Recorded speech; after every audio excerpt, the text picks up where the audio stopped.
Today I'm going to show you how to make some yoga pants. I needed some new ones, so I made some for myself, and these are it. These are the tools that you'll need to create the pattern and materials to sew. So basically you'll need a pair of pants that are stretchy, or you can use shorts. As long as they're stretchy, then you can copy those to make a pattern. Also, if you don't feel like making your own pattern, I have an EPattern for sale in my shop, and it comes together with the jogger pants style. I'll put the link to the shop in the description box, so if you want to purchase the pattern, you can just purchase it and use my pattern rather than making your own. All right, so here I am tracing a pair of my own pants that fit me just like I like. And I've folded them in half, and I'm going to trace them all the way around to get the front pattern. So you're going to refold the pants and repeat the same process for the back, and just trace it all the way around.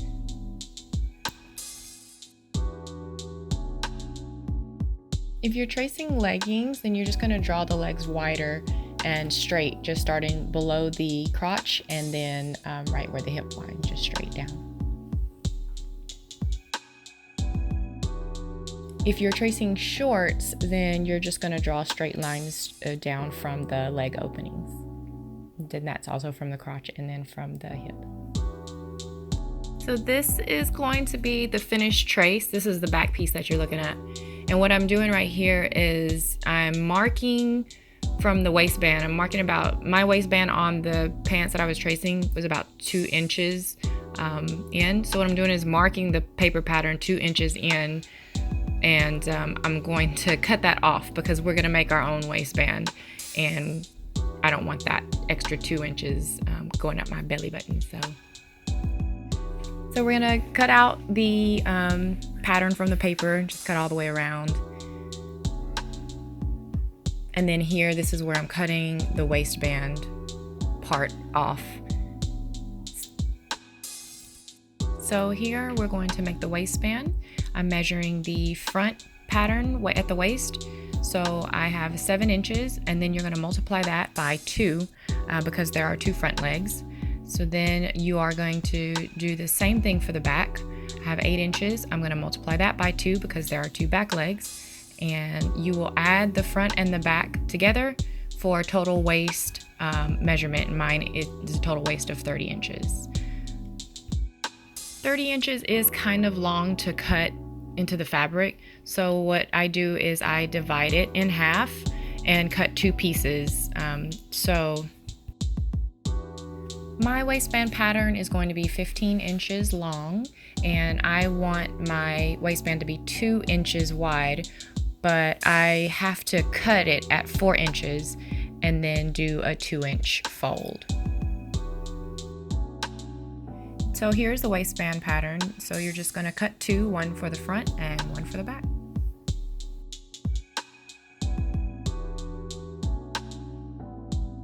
Once I have all my pattern pieces created, I like to do what is called truing the pattern.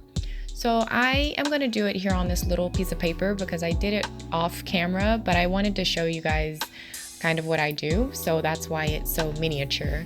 But truing the pattern basically means to clean up your pattern. So I like to make sure my hem corners are 90 degrees. I like to straighten out my lines, smooth out the curves.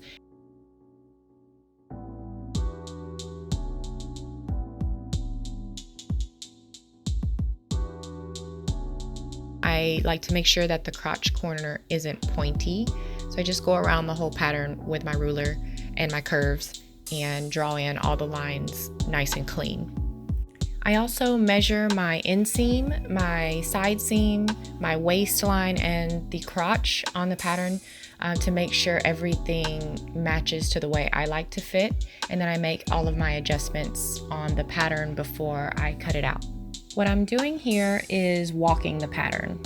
So I'm taking the back and the front pattern, and I am matching the inseam and the side seams that I'm going to sew together to make sure that they are the same length. All right, these are the final pattern pieces.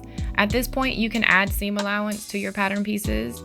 I don't. I actually just cut the seam allowance directly from the fabric. So here I'm just adding the 1/4 inch seam allowance. I use a very small seam allowance because I don't want a lot of excess fabric. For the hem allowance, I usually do about a 1/2 inch and fold it up about a 1/2 inch for the hem allowance. I'm gonna go ahead and cut the rest of the pattern pieces out, and then the next step, we're gonna sew this bad boy together. If you wanna add pockets, I have a tutorial link in the description box that you should watch before sewing the next steps. So you're gonna take the front and back leg pieces and put them right sides together. And then you wanna sew down the side seam. And if you're sewing pockets, you're gonna sew around the pockets. So I've sewn the side seam together, and next I'm gonna sew the inseam together.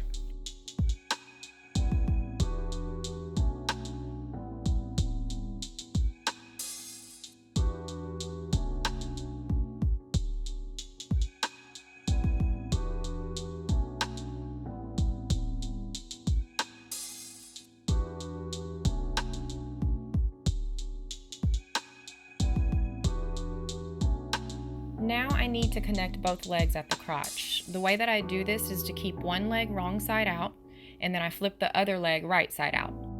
Then I take the leg that I just flipped and I stuff it in the leg that's wrong side out.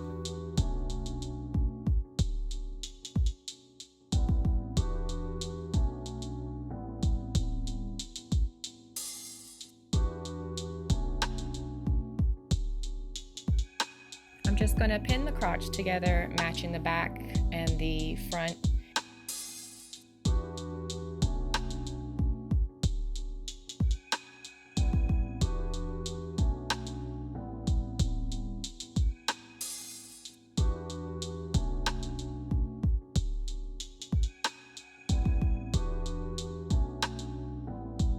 I'm going to sew around the crotch in a U shape.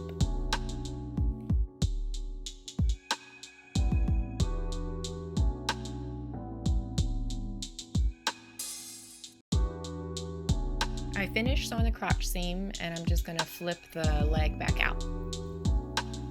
Here is the finished crotch seam.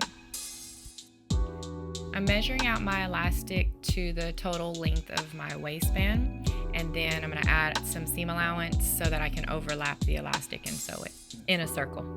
These are my waistband pieces. I'm placing them right sides together, and then I'm just going to sew them down each side. I've got my elastic overlapped and sewn together, and I've got my waistband sewn down the sides. So next I'm just going to fold the waistband in half and then place the elastic inside, and I'm using these sewing clips, which are really good for this, to clip, make sure that the elastic is secured inside that waistband when I sew.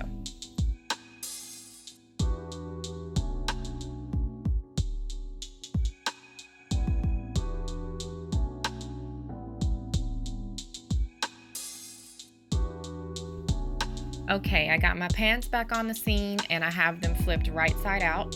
So I want to make sure to clip the waistband to the top of the pants, matching the raw edges together.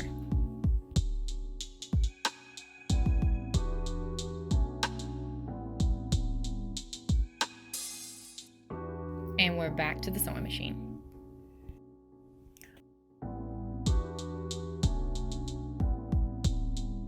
I like to hit the seam with the iron just to smooth out the bumps and make it look nice and clean.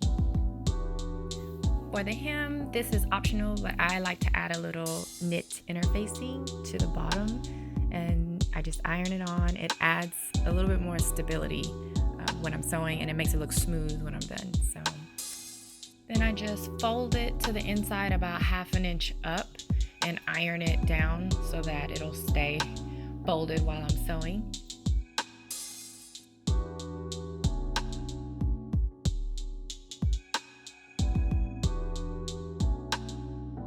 I like to stitch my hems from the top on the right side of the fabric so that it'll have a nice clean top stitch. If you do have a cover stitch machine, what I'm showing now is just my little technique of tying off the threads. So I just use my seam ripper and I go in and pull some extra thread out and so that I can have enough like thread to tie towards the back so that I can secure the cover stitch.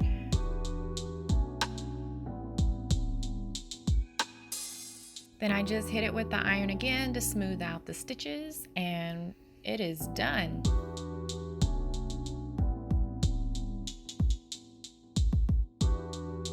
Okay guys, thanks for watching. I hope that you liked it. It was easy, right? It's not hard to make. The one piece of advice I like to give is even when you're tracing your own clothes to make patterns, the best thing to do is to still like true your pattern and make sure that, you know, the inseams and everything match up. Make sure that the out seams match up. Make sure that the waist is the way you like it, you know, and just make sure everything is measured off of your body measurement. So that way you can get the fit that you like. So anyway, hope you guys liked it. Thank you, and see you next time. Okay. I was like,